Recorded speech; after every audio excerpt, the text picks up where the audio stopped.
So just a couple of basic Revit items here. First, I created um, 10 levels, or I created 8 more levels, right? From 0 to 10, which gave me up to 90 feet. You know, if I wanted to go 100, I could create 11, or I could just change the distance between my floors. But one thing you might not realize is that right now, these datums that were originally in my template file, both are showing here as blue. These are showing as black, okay? And perhaps you don't realize this, but if you have a level that's showing as black like this, what that basically means is that there is no floor plan associated with that level or datum. Take a look at this. Here's level 1 and 2, right? And although you can select level 3, if you look over here to your browser, there's no floor plan associated with it. So how can we get floor plans associated with that quickly?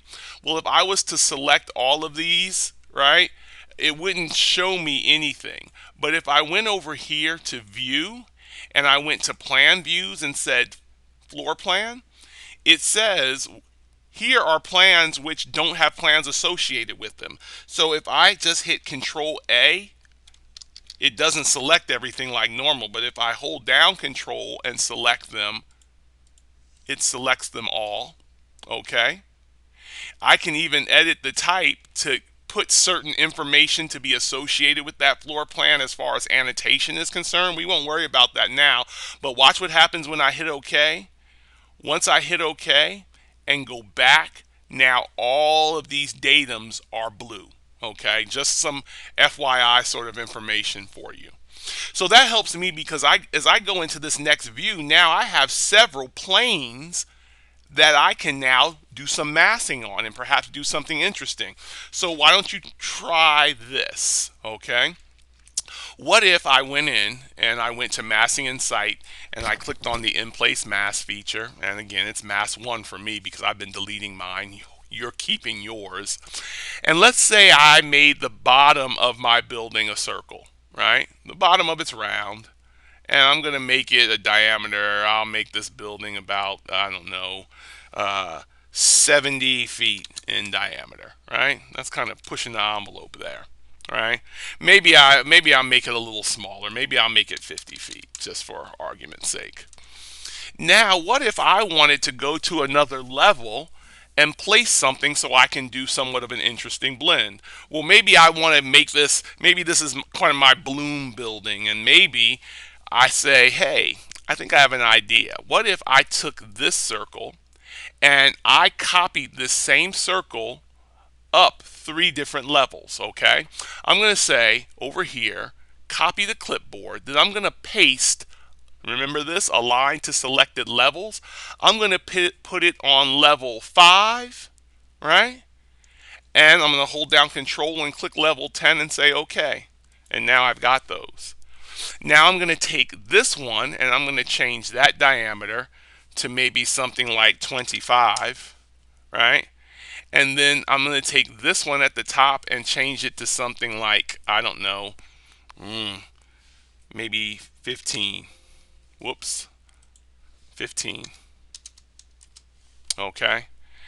And then I'm going to select 1, 2, 3 and say create form. And I'm going to say create a solid form, right? And that's kind of like my bloom sort of feature on the building. I could have done some other things as well to make it interesting. What else could I have maybe done? Let's go back a step for a minute. Let's go away from that.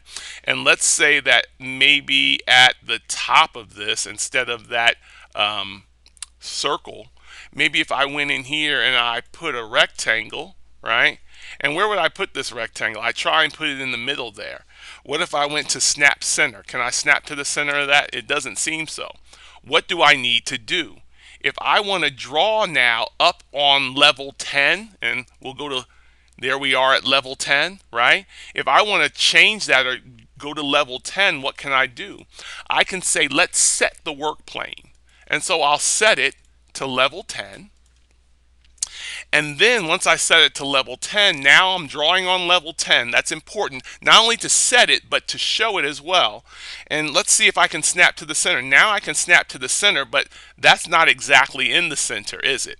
Here's what I'm going to do. I'm going to draw this square off to the side, right? And I'll click on this. And let's say I just drew it arbitrarily, but I want it to be a perfect square. And I go here and it doesn't give me the option to change. What I have to do to change those things, if I hover there and hit tab, now I can click and I can change that to 30. And then I can go to this other one, hover, tab, click, and I can change that to 30, right? Get rid of that temporary dimension I accidentally put there. Then I'm going to just trick this. I'm going to draw a line to there, and then I'm going to hover, tab, tab, right? And I want to select that object, and then I want to say move this from that midpoint to the center, and I'm hitting SC on my keyboard, snapping to center there. I'll delete this line, and now I'm even going to delete that circle. And once I've deleted that, I can click 1, hold down Control, 2, and 3, and now I can say Finish Mask. Now, I didn't create the form. Let's go back for just a moment. I made a mistake there. Let's try that one more time. Click once, twice, and the third time. I need to create my form, right? So there's my form, interesting or not, okay? And now, if I want, before I even get out of there, there's some things I could possibly do in here to finish this. But what I'm going to do is just say Finish Mask, right? And then I'm going to click on this mask, and I'm going to click on this function that says Mask Floor.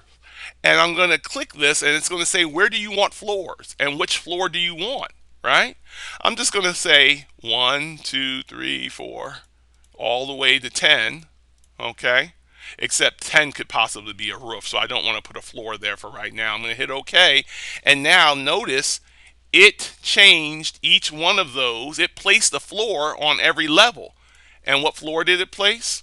It's just a mask floor at this time. However, I want to stop the video and talk about something for a minute, and then we'll... Okay, so what we decided, what we talked about is that once we create that physical mask floor, and I can right click and say select all instances visible in view. Can I do that? No, it won't let me do that feature this time. I have to hold down Control and select them individually. Let's try that one more time. Kind of gets tough to see the edges on some of these because right now they don't really have a thickness to them. So there's my mask floors, right?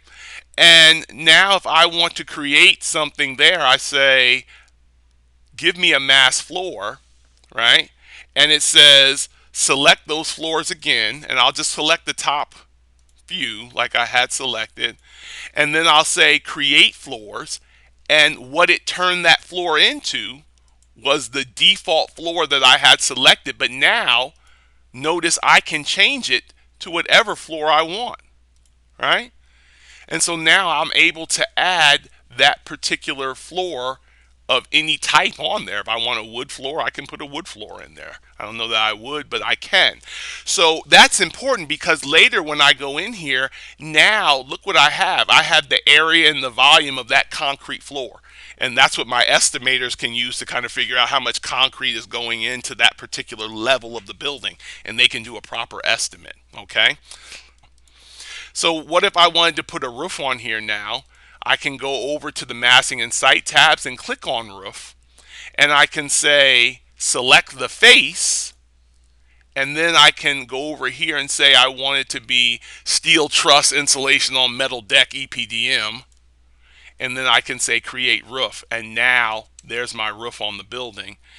And the curtain wall is the same. If I want to do a curtain system, I can go in and select that face and this face up here, and shift middle mouse to move around, and maybe this face over here.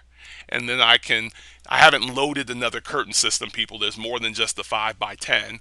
I can say create system, and now, interesting or not, I have a model mass of my building that has a curtain system associated with it, okay? And that can be helpful in the design process because Revit, when you initially design curtain walls, can you draw curtain walls into shape? Yes, you can, but sometimes you have masses and shapes that you don't want to spend a lot of time physically drawing walls for. But now in this particular instance, I've created these interesting surfaces and I've applied curtain walls to them. And that's helpful, especially when I go through, if I go down to level 1 and now I've got this building and I want to cut a section through this building. And again, I use the term a lot, interesting or not to you, now I actually have this shape or this building. And there's buildings out here that are shaped like that. So if you ever wonder how some of these designers go about getting some of these interesting shapes, blending is one of those ways. Okay, so now you know that, but what you have to know is that in order to get the blend to work, you're going to have to work plane to work plane. And in the last video that we do, I'm going to show you an exercise where we create some work planes, not necessarily vertically, but horizontally in order to do this. Okay.